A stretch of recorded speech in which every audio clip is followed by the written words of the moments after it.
KFC, also commonly referred to by its historical name, Kentucky Fried Chicken, was founded by Colonel Harlan Sanders, an entrepreneur who began selling fried chicken from his roadside restaurant in Corbin, Kentucky, during the Great Depression.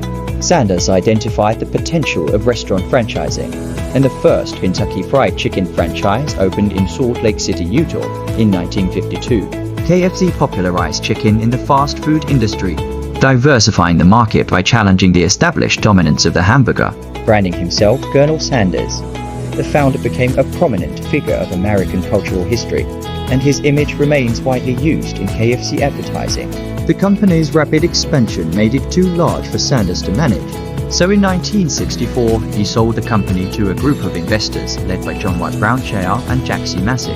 KFC was one of the first fast food chains to expand internationally, opening outlets in Britain, Mexico, and Jamaica by the mid-1960s. Throughout the 1970s and 80s, KFC experienced mixed success domestically, as it went through a series of changes in corporate ownership with little or no experience in the restaurant business.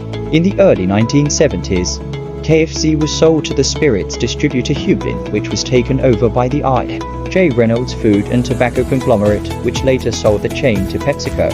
The chain continued to expand overseas, and in 1987 KFC became the first Western restaurant chain to open in China. In 1997, PepsiCo spun off its restaurant division, Tricon Global Restaurants, rebranding it as Yum! Brands in 2002. Despite KFC's outlet decline, Yum!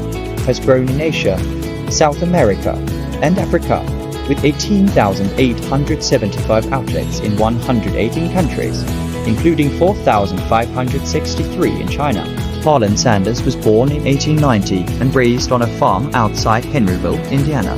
His father died in 1895, and his mother had to work at a canning plant to make ends meet.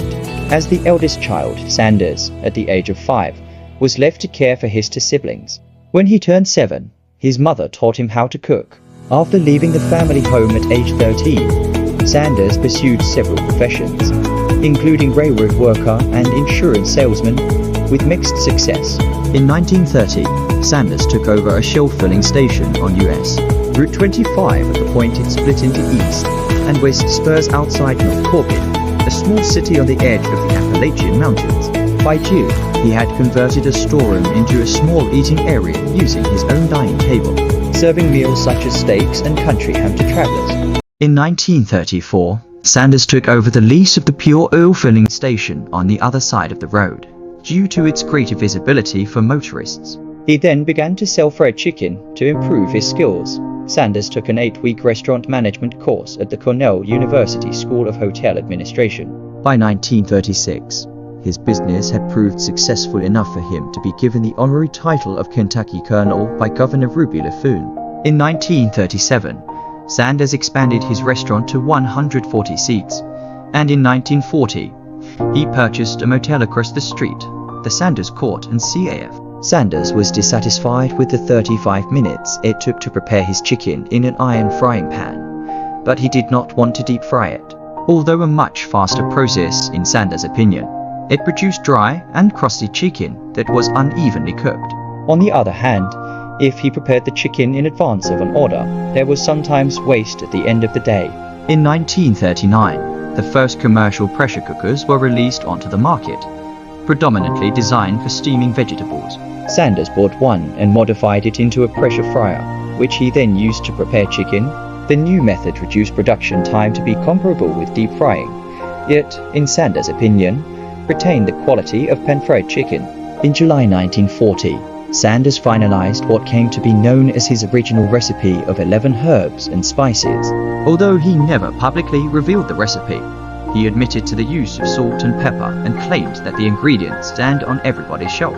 After being recommissioned as a Kentucky colonel in 1950 by Governor Lawrence Weatherby, Sanders began to dress the part, growing a goatee and wearing a black frock coat, later switching to a white suit, a string tie, and referring to himself as Colonel. His associates went along with the title change, jokingly at first and then in earnest, according to biographer George Ozersky. The Sanders Court and CAF generally served travelers, so when the route plan in 1955 for Interstate 75 bypassed Corbin, Sanders sold his properties and traveled the US to market his chicken concept to restaurant owners. Independent restaurant owners would pay 4 cents on each chicken sold as a franchise fee later increased to 5 cents. In exchange for Sanders' secret blend of herbs and spices, his recipe and method, and the right to advertise using his name and likeness. In 1952, he had already successfully franchised his chicken recipe to Pete Harmon of South Salt Lake, Utah, the operator of one of the most prominent restaurants in the city. For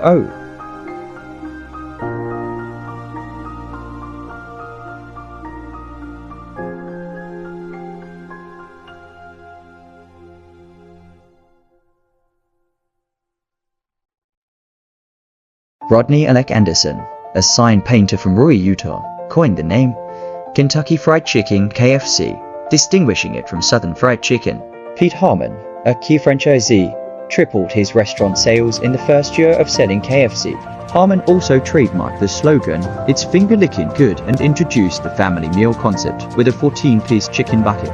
By 1956, Sanders had several franchisees, including Dave Thomas, who later founded Wendy's and contributed significantly to KFC's branding and operations. In 1956, Sanders moved the headquarters to Shelbyville, Kentucky. KFC grew rapidly, challenging the dominance of hamburgers in the fast food industry. By 1963, it had over 600 franchises. Sanders sold the company in 1964 to John Y. Brown, Jr., Jackson Massey, and others for $2 million. The new owners standardized operations and expanded the standalone takeout model. Despite selling the company, Sanders retained moral authority and influenced decisions. The company went public in 1966, and its headquarters moved back to Louisville, Kentucky. By 1967, KFC was the 6th largest as restaurant chain, with significant takeout sales. Rapid expansion followed, with 863 new outlets in 1968. KFC's stock value soared, and it ventured into other businesses, though not all were successful. By 1970, KFC had 3,000 outlets in 48 countries, though the expansion was sometimes chaotic. For